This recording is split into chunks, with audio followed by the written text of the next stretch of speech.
Oui, alors je disais qu'avec son double jeu de voile, eh bien en fait, donc euh, il portera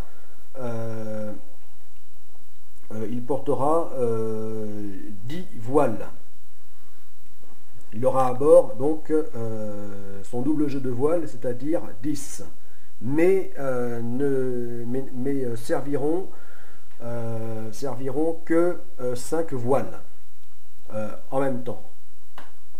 Voilà, c'est-à-dire tout le jeu donc d'une moitié avant ou d'une moitié arrière. Qui la moitié arrière deviendra donc l'avant dès lors que il aura avancé dans ce sens en tant que navire amphidrome. Voilà. Alors le fait qu'il ait son double jeu de voile, eh bien,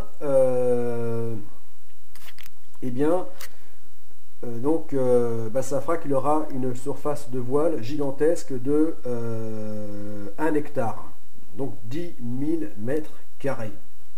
Voilà. Mais comme je viens de l'expliquer, ne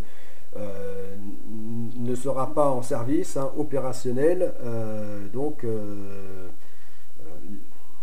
ces 10 000 mètres carrés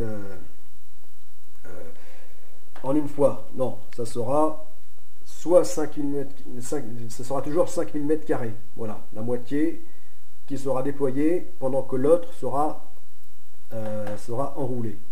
Donc suivant le sens de marche du navire.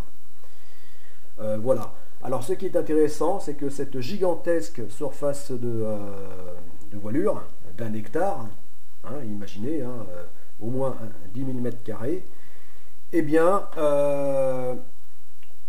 l'avantage, c'est que les voiles, ces voiles étant couvertes de cellules photovoltaïques, c'est-à-dire qu'en fait, ces voiles seront solaires. Donc capteront l'énergie du soleil et comme les panneaux solaires seront donc une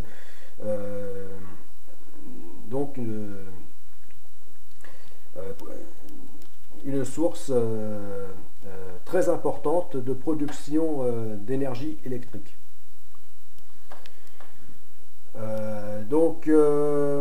Eh bien en marche, alors en navigation, en route, eh bien d'office, il y aura toujours un demi-hectare de surface de voilure qui, étant déployés pour la marche du navire, eh bien, en même temps capteront l'énergie du soleil.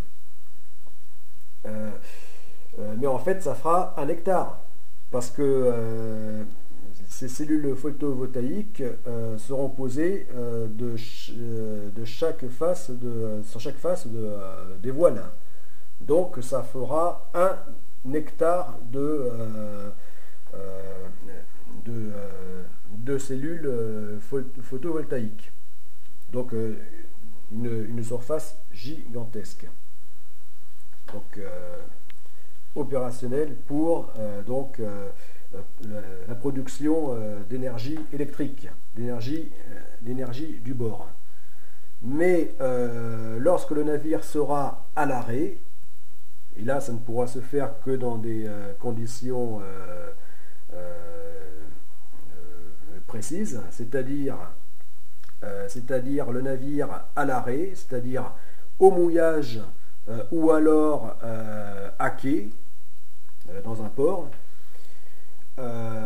et avec bien sûr pas de vent du tout. Voilà. Alors ces conditions réunies, c'est-à-dire navire à l'arrêt et pas de vent, eh bien il pourra alors déployer ces deux jeux de voile. Voilà. C'est-à-dire ici, et ici, les voiles complètement déployées. Et à ce moment-là, eh bien, elles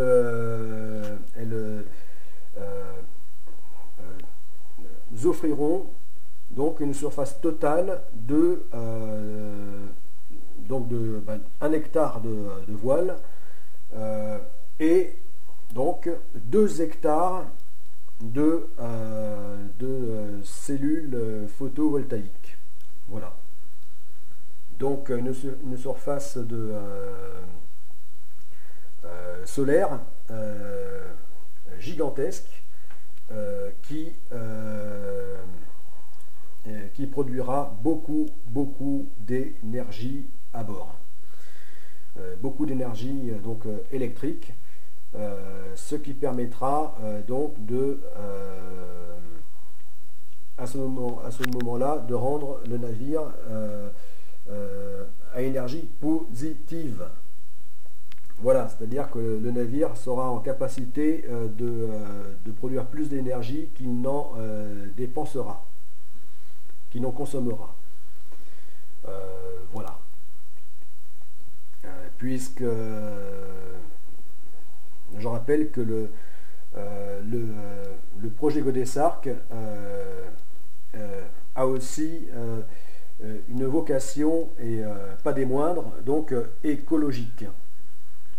Voilà, ça fait partie de l'esprit Godessarc. Voilà, vraiment une vocation écologique, de consommer l'énergie de la façon la plus intelligente qui soit. Voilà. Et donc, pour un navire, eh bien, pour faire qu'un navire sera, en tout cas dans le futur, à énergie positive, eh bien, c'est un navire qui déjà cumulera, sera équipé de plusieurs types de sources d'énergie différentes. Naturelles, bien sûr, je précise, hein, énergie renouvelable. Voilà. Donc ici, ça sera le cas, puisque, en tout cas pour ce qui est des principales sources d'énergie, hein, pour ce navire, sans en évoquer d'autres, eh bien, ça sera comme énergie renouvelable, ces multiples énergies renouvelables. Donc le principal sera l'énergie du vent, donc vélique, l'énergie toujours du vent avec les éoliennes du bord, l'énergie hydraulique, donc par le système houlomoteur, qui aidera aussi donc un peu à la manière de Palme, donc à la propulsion du navire, donc par effet un peu comme des nageoires, des palmes, mais aussi donc par vérin hydraulique. Voilà, donc ces nageoires, ces ailerons ayant un effet un peu de propulsion et en même temps actionnant de très puissants vérins hydrauliques, et bien produira de l'énergie. Donc ceci, plus toujours, donc avec l'énergie hydraulique, et bien la pose d'hydroliennes. Ceci cumulé donc à une troisième source principale d'énergie du bord, et bien le solaire. Voilà, donc que je viens d'expliquer notamment par le port des voiles. Voilà, mais aussi tout ce que tu vois en bleu, eh bien, correspond donc aux panneaux solaires qui seront posés donc sur le pont, sur les hublots, les baies vitrées, partout, de façon à capter un maximum d'énergie. Voilà. Voilà.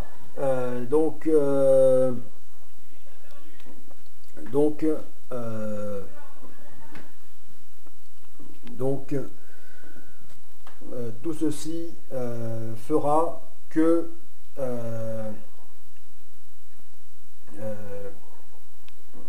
bien, en plus donc avec le port du Mabipod, eh bien, optimisera le caractère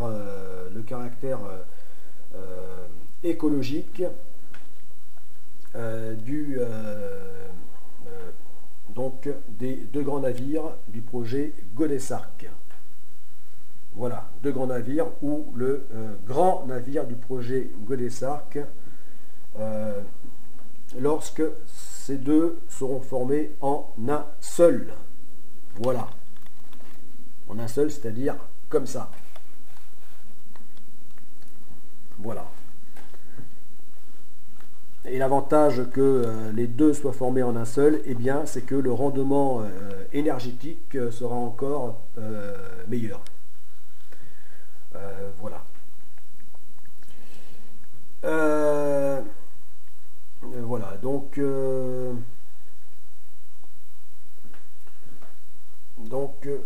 en conclusion, eh bien, voilà, donc pour les deux premiers, en tout cas, navires, ça sera, enfin pour donc les deux navires, ou le navire, le long navire articulé de la seconde phase du projet Godesarc, eh bien, désormais, le gréement le plus judicieux qui soit, donc dans le cahier des charges très spécifique de la GOPRAC, hein, l'immense navigation donc de la seconde phase, hein, la Global Pilgrimage Paddleboard Race Action Challenge, eh bien, ça sera donc pour cette immense navigation qui devra dépasser les 3 ans, hein, du moins atteindre, voire franchir les 40 mois non-stop, hein, ou encore 1200 jours, eh bien, c'est donc le mât bipode. Voilà. Donc, gréement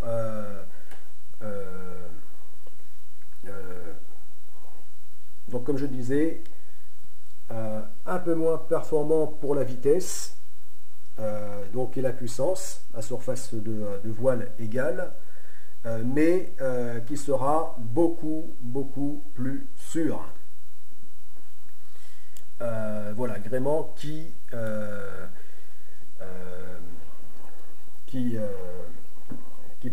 sera donc le plus solide, le plus résistant, donc le plus sûr pour subir donc les plus mauvaises conditions de navigation. Donc notamment les tempêtes, hein, voire même les ouragans, les cyclones, et aussi donc le plus économique. Voilà, le plus économique et le plus réparable. Voilà, malgré son gigantisme, hein, puisque le point orange que que vous voyez là, eh bien c'est une personne, hein, c'est une personne d'1,85 m.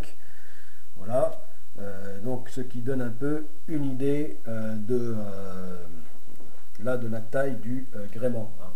Voilà, le mât fait 120 mètres de long, mais si l'on compte donc la hauteur totale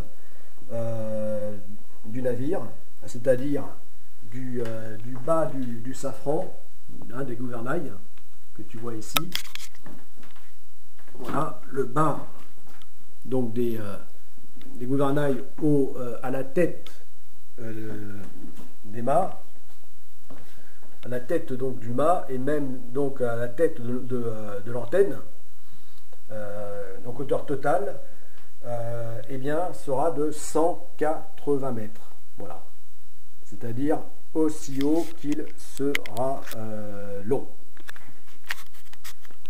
Bon, je coupe et on reprend.